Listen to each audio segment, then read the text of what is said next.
Oui, ben Patrice Bernier, Maître de son destin, c'est un livre sur mon parcours.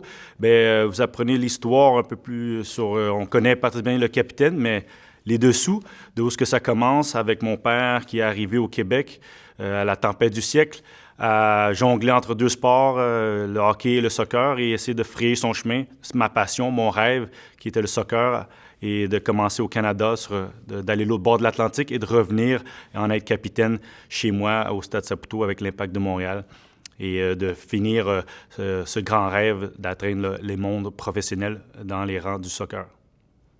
L'idée est venue tout simplement parce que plusieurs personnes m'avaient mentionné mon histoire atypique parce que j'ai joué au hockey, au soccer et j'ai choisi le soccer. Surtout que le hockey est le sport roi au Québec et au Canada. Et donc, de raconter cette histoire et de voir un peu ouvrir les yeux sur commencer, se rendre jusqu'au monde professionnel et en Europe, les embûches, et parce qu'aussi le monde du soccer ne fonctionne pas exactement comme le monde du sport en Amérique du Nord, le hockey, le basketball, le football américain. Et pour moi, c'était une forme de thérapie de vraiment réaliser que j'ai accompli mon rêve.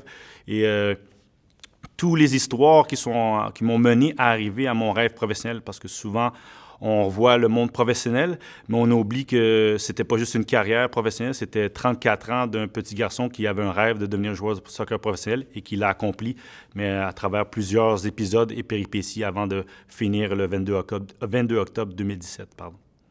C'est mon histoire, mais en même temps, c'est beaucoup de sacrifices et efforts de mes parents. C'est aussi, quand je regarde, il y a beaucoup de jeunes athlètes, surtout dans du monde du soccer, qui n'ont peut-être pas un modèle canadien ou québécois dans lequel on peut se dire comment je fais pour atteindre mon rêve ou ma passion. Et c'est pas nécessairement tout simplement pour quelqu'un qui veut être un athlète professionnel, c'est aussi quelqu'un qui veut aller au bout de son rêve, de sa passion. Et ils apprennent à travers le livre que voilà, il y a des embûches, il y a de l'adversité, mais il faut persévérer. Et qu'à la fin, justement, le résultat, c'est ce qui nous rend encore plus contents des sacrifices qu'on a mis pour atteindre notre rêve. Donc, c'est d'atteindre tous ces gens-là qui ne sont pas nécessairement vouloir être des athlètes professionnels, mais qui veulent aller au bout de leur rêve. De la neige, Jean Bernier n'en avait jamais vu avant ce fameux soir de mars 1971.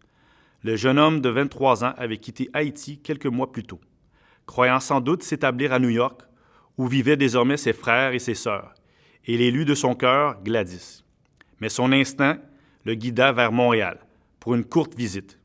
Pourquoi? Il ne sait trop. On me disait que je pouvais y étudier en français. J'étais curieux de voir Montréal au moins une fois parce que, dans mon esprit, c'était ma destination. Tout aurait pourtant pu le décourager. D'abord, il est le seul noir à bord de l'avion entre New York et Montréal. Et il y a cette neige froide, enveloppante, infinie, dès ses premiers pas sur le trottoir de l'aéroport.